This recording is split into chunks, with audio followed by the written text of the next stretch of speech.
right, welcome to an amazing breakfast OTG podcast. This is Gsquared here. Again, welcome to another episode. This episode is specifically about what gamers think about GameStop. Now, we all have our varied opinions about GameStop, and we do recognize them as being a retailer, and that's what they do. So kind of stay away from bashing GameStop and kind of analyzing exactly what it means to us as a culture. GameStop is by no means, shape, or form any of our sponsors, or nor do we do business with them. But I don't want anybody bashing them and ruining future opportunities because this is how people personally felt. So with that being said, I guess I should put up all this GameStop. This is anything that is being said at this moment is a collective of people putting forth their individual opinions. So please don't bash the organization if you feel like your fellow GameStop manager is just like the bee's knees and you want to take offense and really hit us hard on something. These are just individual opinions, and we're just making it a collective. So my opinion is fact. Shout out to Winston. So we're going to start off by actually talking about what GameStop means to a gamer. And the first thing we'll actually talk about is, what is your experience like actually purchasing a game through GameStop? Anyone? You can do that? I'll go ahead. This is Chris, a.k.a. Insidious. I've never really had a problem with GameStop before, only because, whenever I go for a specific game, it was usually there.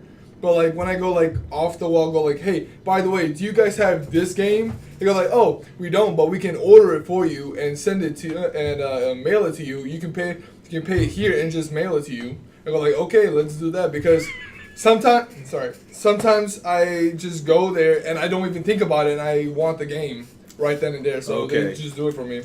So remember, just make sure you introduce yourself before you actually start speaking, so that way people recognize who's speaking.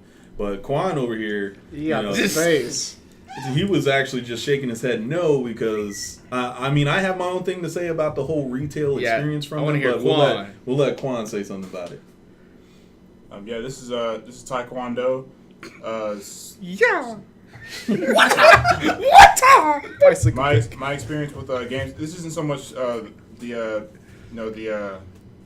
GameStop itself so much as it is the employees that work there. At least at my my personal experience was as soon as I come in, there's just this push for hey, do you want to pre-order this? Hey, would you like to purchase the DLC for this? And I really don't get time to actually turn around and look at the games because I'm being advertised for the latest for Black Ops 3 that's on the rise. Yeah. But as far as the concept of having your games mailed to you, I'm not a big fan of that. I don't know why.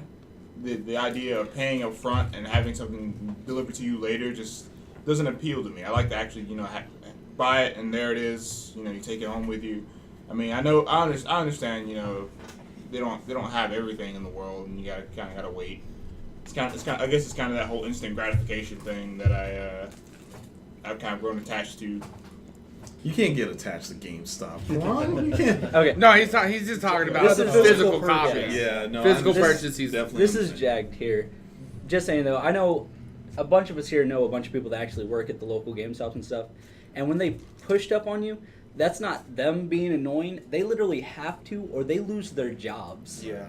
That quota is annoying. Yeah, they have a quota that they have to fulfill, or they straight up just lose their jobs. So GameStop's more of a soulless organization. You can't honestly say they do. Can we collectively agree that GameStop does stuff for the culture?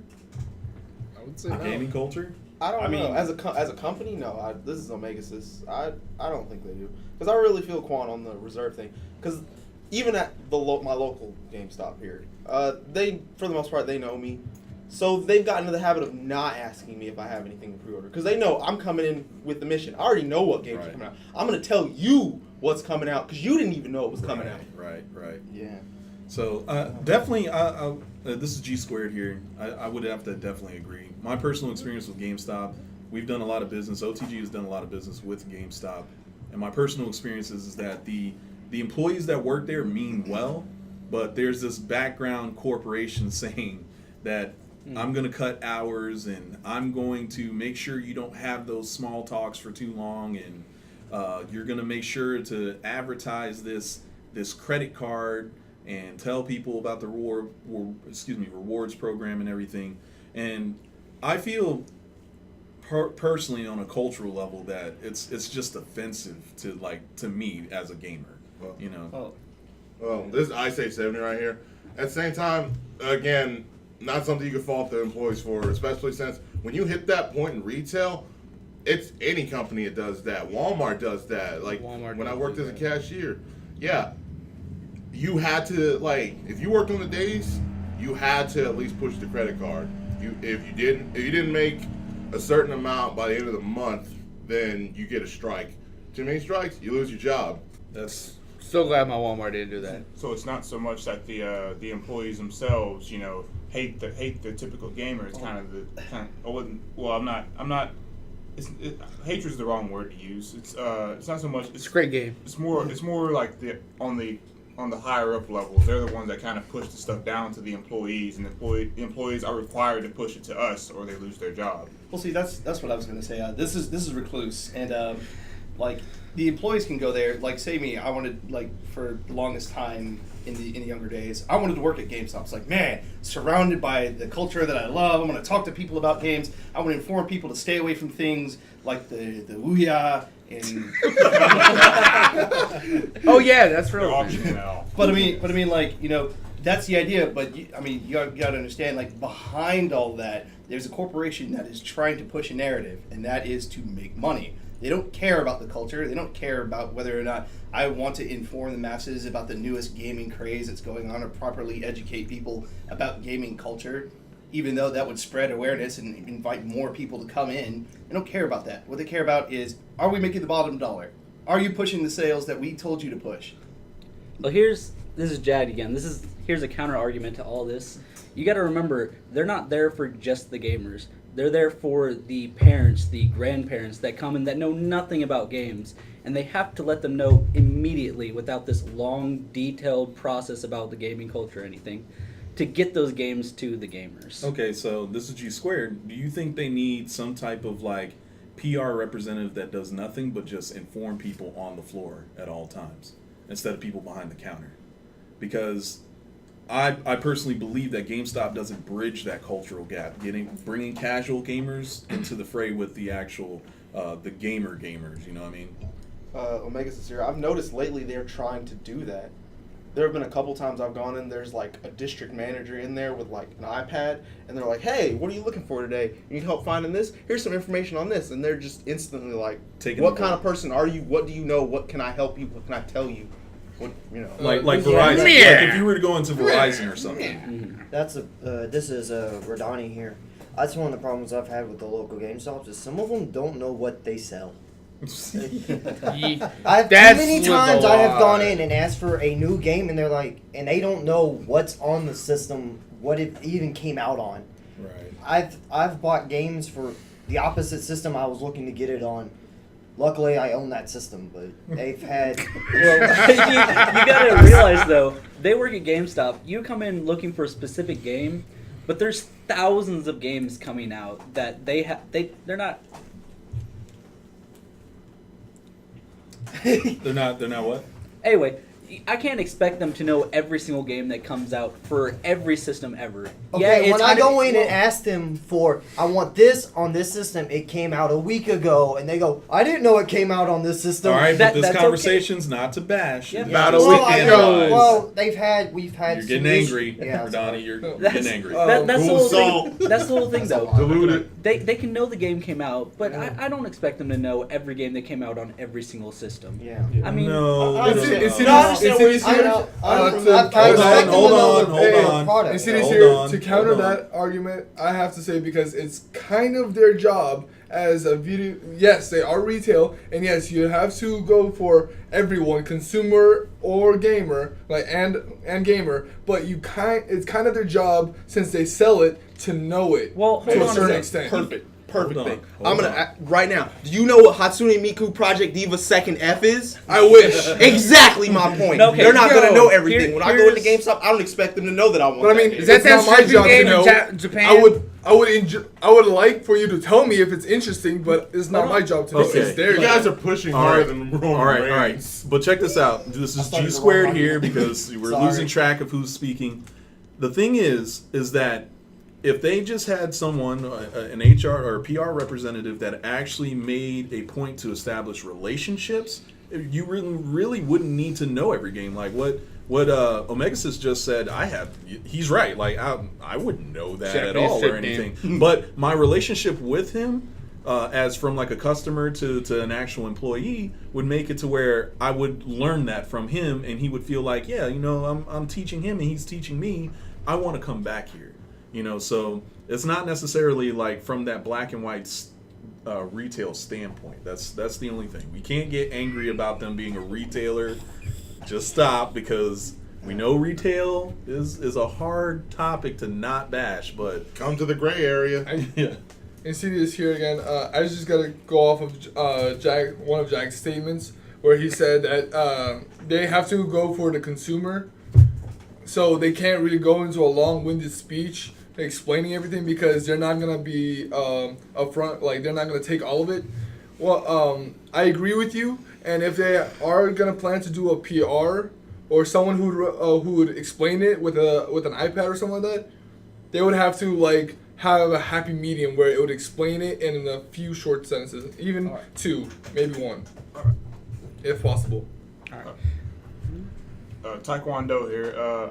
I kind of stand in the middle with all this because I understand. Not every employee is going to, know every single game that I mentioned. Like What Omegaxis said. Yeah, what Omegaxis, that was mentioned. just Say it one more time for us. Yeah. Hatsune Miku Project Diva F second. I don't even know what that is. It sounds like a game I'd want to play with my kids. I can You understand would, that. actually. Yeah. It's But, family some- friendly. Some there of the more, tattles? some of Hold the on more- now. Is that what the F is for? Come on. Some Come of the on, more recent titles, F for fam? like Jack. Jack just mentioned, just came out like a week ago. Like, how do you not know that? How do you not know this game? Just came out. Just like a week ago. Not even. Are you talking about like the major AAA like, titles? In Or terms, something? Yeah. of, in terms of relevance, I can understand. Like, I can understand the kind of At the same frustration time, with that. there are games that do come out like they come under the radar, as I say. Yeah. But like there are Right. games where it's like Dark they don't Souls. have that same Hype. Well, hype level as most AAA games, and literally when they come out, most of the time, like a niche crowd would know about it. So Xenoblade Chronicles. Yeah, So, this yeah. is Yeah. Jagd again, and it's not just that. Unfortunately, a lot of the GameStops run on skeleton crews, Right. and most of the time they're just gutting new games the entire time. They don't have time to actually look up new games and release dates and Right. stuff like that. So, So it is okay. unfortunate. I would like them to do it more, but I can understand that as a company, they can't afford just to pay people to learn about games, which is unfortunate. okay, all right. Okay. So Yeah.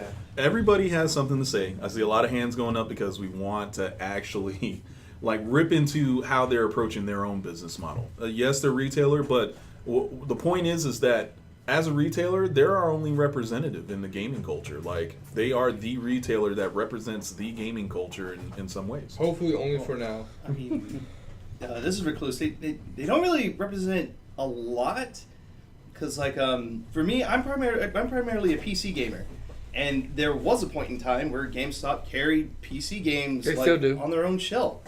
Yeah, on their in the back corner of the store, it's Right. mostly consoles. Right. It's Oh, like yeah. where you find the PSP games. Yeah, no. But It's on the Need standalone. Vita. but And they're not even games, they're cards. Exactly. There was a time where I used to be into buying the physical copy of the game just so I could have my own little library. Right. People come over like, "What do you got?" And this is what I got. Yeah. And now I was like, "What do you got?" Hold on, let me pull up Steam. Okay, so with that being said, let's move over to the other topic. We got the retail experience and everything going on, and everyone had pretty much most of us had something to say. But let's get into something that's going to be a game changer, supposedly for the culture, which is they're now going to start accepting the retro consoles again. Okay. This is a disaster waiting to It's a good happen. wait. It's Now- a good wait. Now, when you venture, it may be some corporate heads or anything that are actually like saying we need to do this because collectors are making money. But even for us, because we take in video game trades and everything, it's a tough field to be in because you got to really make sure that your stuff works, that the labels are good. Like it's much more meticulous than just selling a AAA disc for a new console nowadays. You're talking about manuals, boxes, labels, cartridge, like being cleaned, all that other stuff. So what do you guys think about them taking in retro consoles now? This is Insidious here, and to touch up on that, like I've noticed you came up with like, oh, by the way, this game $300.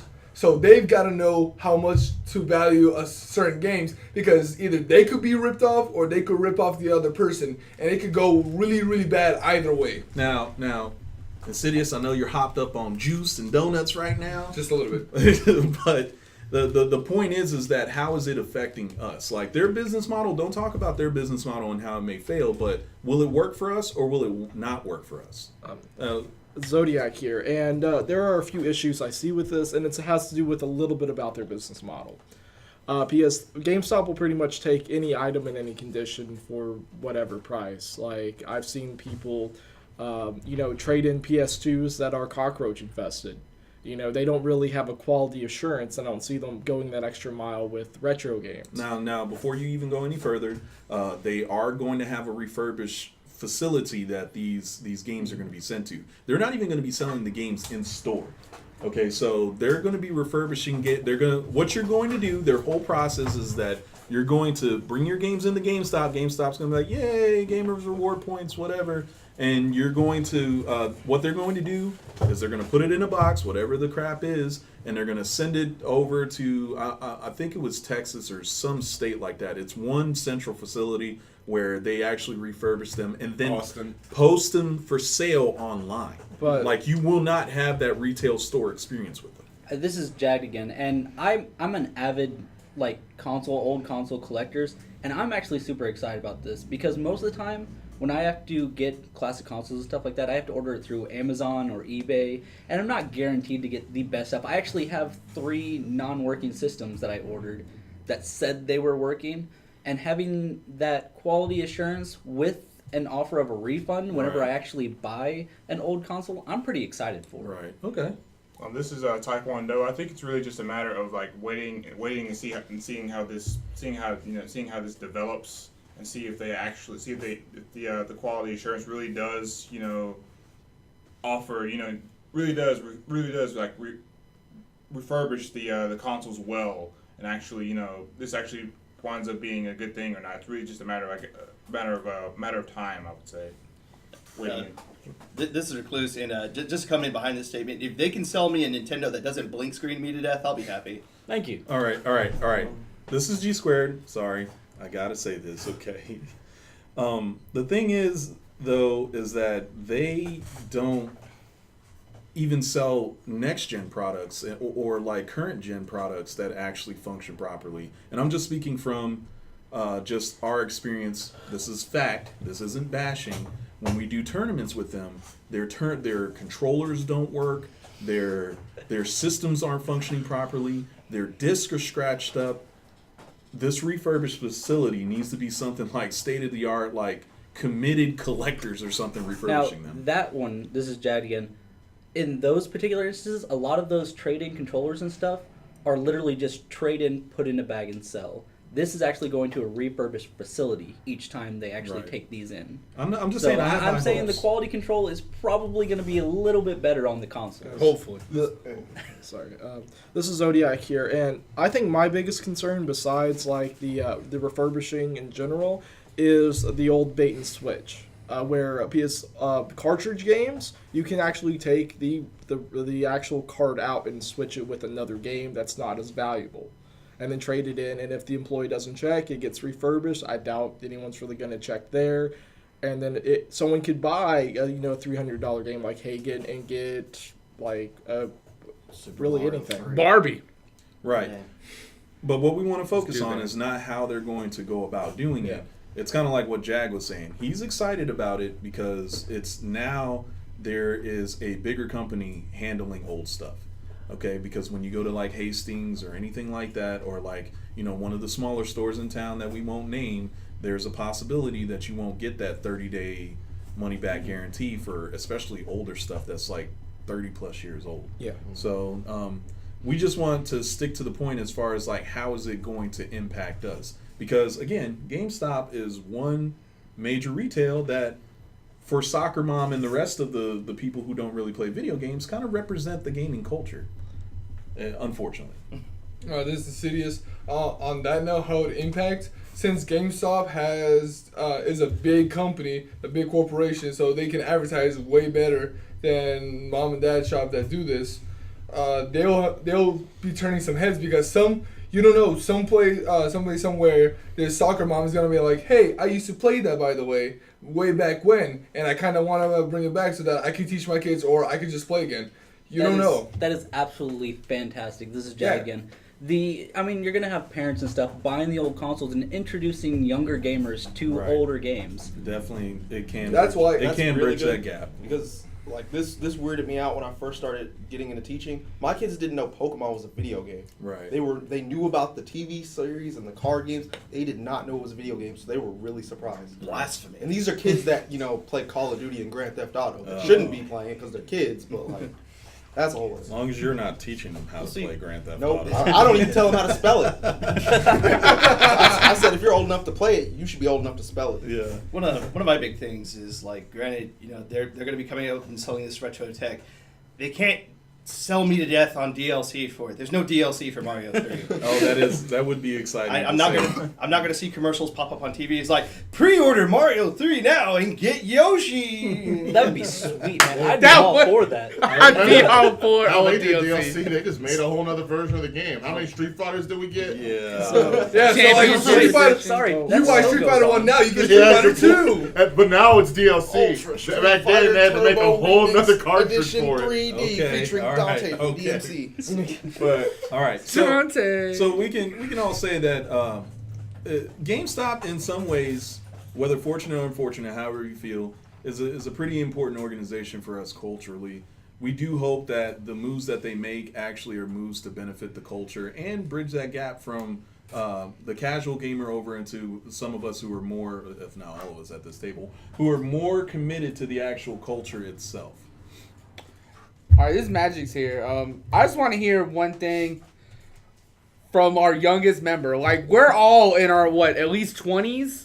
Like, we got someone here that's in the we got someone here that's in a different generation than us. I'd like to hear what his thoughts are about GameStop. So, Mr. Compton, okay, which is our youngest OTG member, what do you feel like when you go inside GameStop? What do you look for? Like, how do you feel going in there? Don't be shy, because you're shy. Yo, just talk to us. Linguini, come on. It's not like we're all staring, judging you. Judgment. But no, go ahead. How do you feel going into GameStop when you go there? Do you go to GameStop? Okay. No. Speak up. Gotta speak up. Yo, just talk to us. Talk to There's us. no mic. There's nothing. I don't know what that is. The thing on the table? I don't know what that is. All right, so we didn't anticipate Mr. Compton actually like freezing up and not being able to. He actually plays answer. sports and he's freezing up. It's a deer in the headlights. We'll get back to that a little bit later, but that's what it is. ultimately, it's a short day for us. This was supposed to be a short podcast. It was definitely a little bit more controlled as far as like everybody getting up into arms about GameStop. I'm actually impressed because I really thought this was going to be something where tables would be flipping and stuff. They had one staunch I just want to defender. say one Insidious here. One closing statement. GameStop, be careful what you do because you kind of impact. We coming for you. Wow, you just called them out. We climbing in your Your windows, windows. snatching your Be people careful off. what you do. Be careful what you do because your moves impact us all. I think. All right, That's all Booker I T, gotta we say. coming for you. All right. So That's all I gotta say. now, what do you got to say, Mr. Tae Quan Do?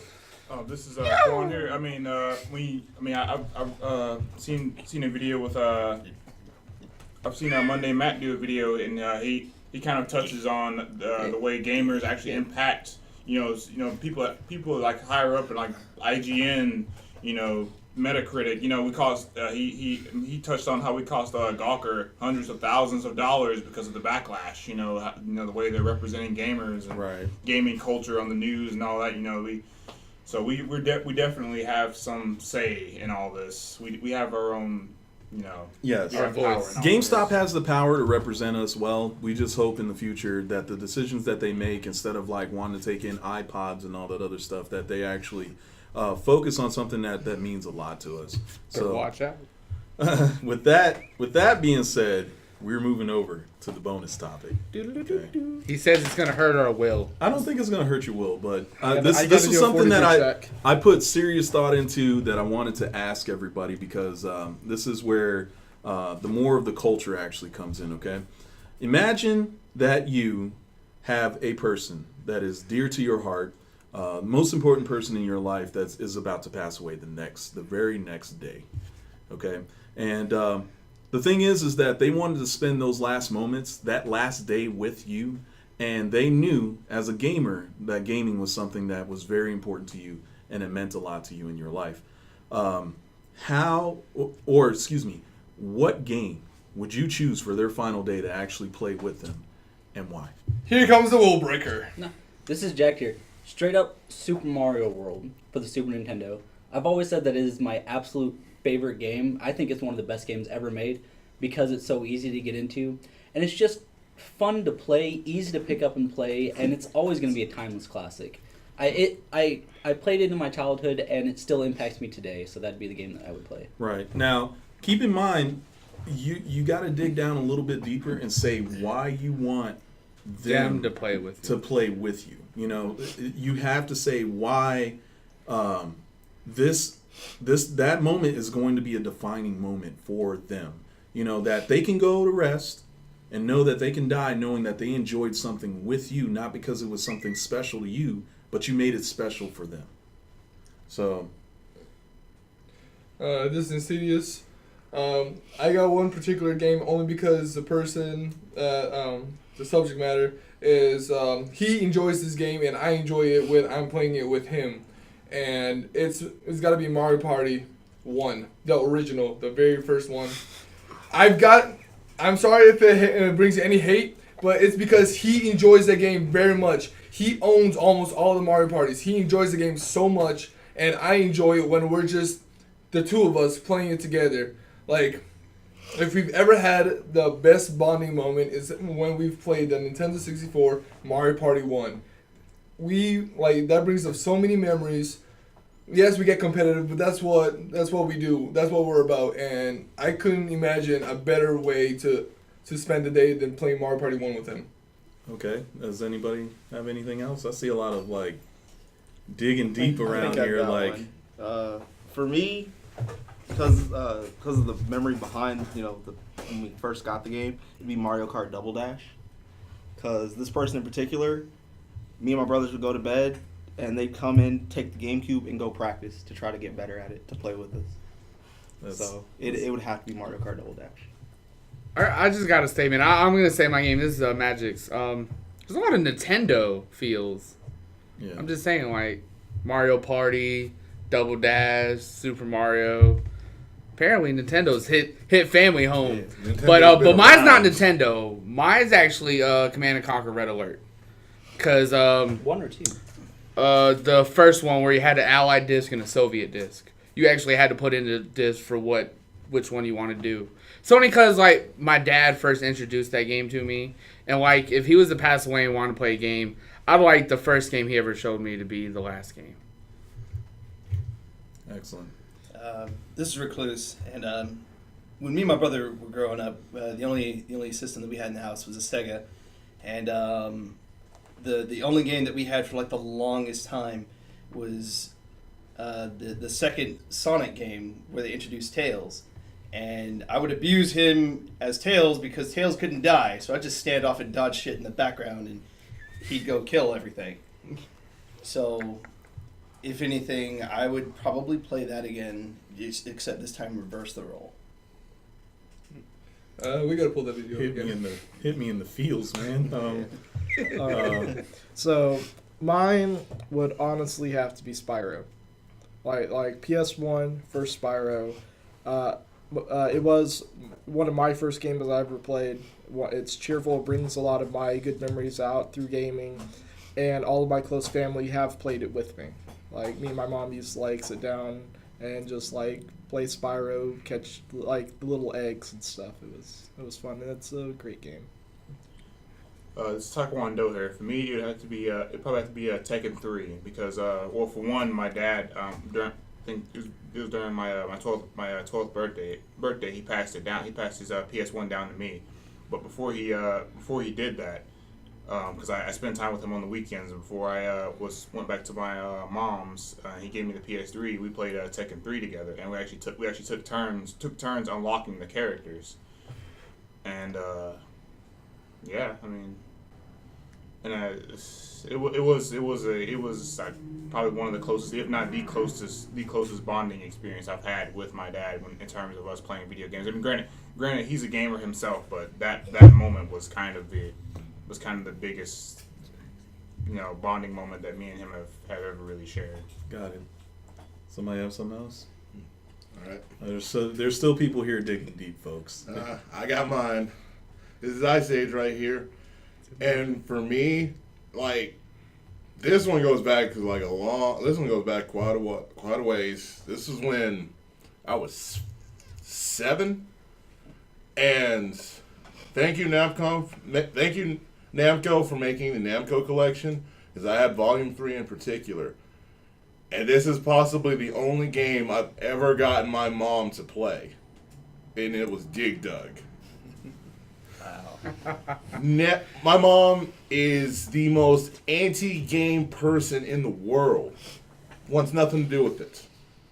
And I managed to get her to play that with me. We sat there for hours playing that one game.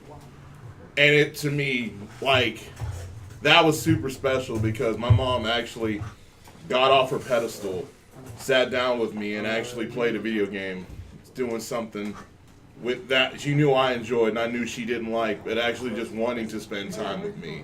So I have to stick with Dig Dug. Does anybody else have anything? Mine's not old. It's not retro. It's we had the Wii, the family game nights. The ones got all the board games, Mousetrap, Monopoly, all those. My mom and dad. My dad was kind of a gamer. He's kind of the one who introduced me. My mom didn't. My mom's never been a big game, but that was the one thing I knew as a family. We would spend time as a family to sit down and do, was to sit down and play the family game nights. We would literally go out of our way, kind of cancel whatever plans we did, was to spend time and spend the family game nights.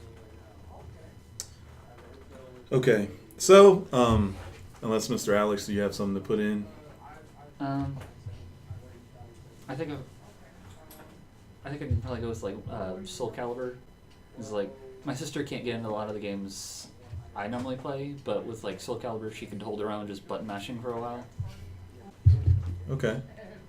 Play Maxi, win tournaments. All right, so let me go ahead and go over why I brought that up. Okay, because at the table, I've been playing games for a long time, and like Ice Age here. My father never really approved of playing video games. Okay, when he never really approved of playing video games because I would sit for hours and hours playing RPGs and Gran Turismo and stuff in my room, and he felt like life was just out there, and it was as if he knew that there was so much more beautiful out there. That why would you waste your time on digital media? And my games meant so much to me because I actually would hide them from my sisters and stuff because they would scratch up my disc and all that other stuff. And yesterday, I was driving home with Jordan, and he asked more about my father. And my father, he's passed away already. And I kind of thought about if I could play a game with him, what game I would play. And it would have to be at least my most memorable would be Final Fantasy VIII. And one of the summons in Final Fantasy VIII is what actually stopped him from what stopped him in his tracks to actually watch me play the game, because he was an artist. And when he looked at it, it was at that very moment, that's where he actually saw some glimpse of artistic beauty, where he was just what is that? And he wanted to watch me do more summons in the game because they were mythological beast and just God. they really got to him to where that was the only game franchise where he actually recognized that if I were playing Final Fantasy, he would sit down on my bed and really watch it for a little bit and really get excited about it. Until this day, I miss that. I really do. And I wish that I would never would have taken those little moments for granted, because it was just more so like I felt like the cool guy. I had something to show him. Finally he gets to understand what I feel. And that was basically it. So if I had a game to play with someone that I felt like was going to pass away, I probably could only think of like when someone who has already passed away. And I wish I could share those moments with them and where I am in gaming today. This is Insidious. I just want to ask you, Gsquared, what was that summon? It was one of the first summons you get. It was this electrical bird. Quetzalcoatl. Yeah, and it's crazy. Thank you for asking. Yes, Quetzalcoatl was like my father's artwork was more so like the he used a lot of curves and he used a lot of curves in his artwork. He didn't necessarily use like sharp edges or anything. If anyone explain it, can understand that. And when he saw that and how the summon actually came out, it was like it spoke to him, where he wanted to actually stop and inquire more about the other summons, like Shiva or Ifrit or anything like that. And yes, Quetzalcoatl was the one where he was like, it was the very first summon in Final Fantasy VIII. If I could summon that one again, I would do it in a heartbeat just for him, because I know that he would have said, hey, you're a gamer, you're my son, I'm his only son, I want to see that again. I mean, and to touch on the whole of bridging the gap, when my mom got us all like the family Wii, and I went and saved up some money and I got a Yoshi Story. It was primarily for me because I had it as a kid and I loved it, and my dad played it as well. Like whenever I'd be asleep because I had school in the morning, and I'd wake up and there he was playing it. But the topic I really wanted to touch on was when I was playing it, and my sister, she was about 4 years old at the time, and she asked me what was I playing, and I told her there's a game called Yoshi Story, and I let her sit down and I let her play it for a little bit, and I was and she actually started to come back and started to play it like almost daily, and I was almost in tears, so watching my sister play it while I watched it, and she was pretty good at it. So I mean that feeling was a very special moment. Now, I know everybody has something to say, but I definitely have to bring it to a close. We have a very busy day between Carolina Comics, Free Comic Day, and going to see the Avengers movie. It just came out. I wanted to thank everybody for pouring their heart into something that's very important. More of these podcasts are supposed to be us discovering why this medium, this art form, means so much to us. And every podcast seems to get better with that, and people start to understand that a little bit more. Omega Tech Gaming is a cultural organization. Don't be confused with being like a Chuck E. Cheese or a retailer. When you see an Omega, you can definitely point them out and say they are people that are committed to the culture. So with that being said, we're actually going to bring it to a close, and we try not to be depressing or anything like that, but just know that gaming is a culture that means a lot to us. So damn, that makes me want to play Mario Party 1. Yeah. With that being said, thanks for listening. Just next time, tune in for our next podcast here next Saturday, and we will see you then. Remember to like, comment, and subscribe.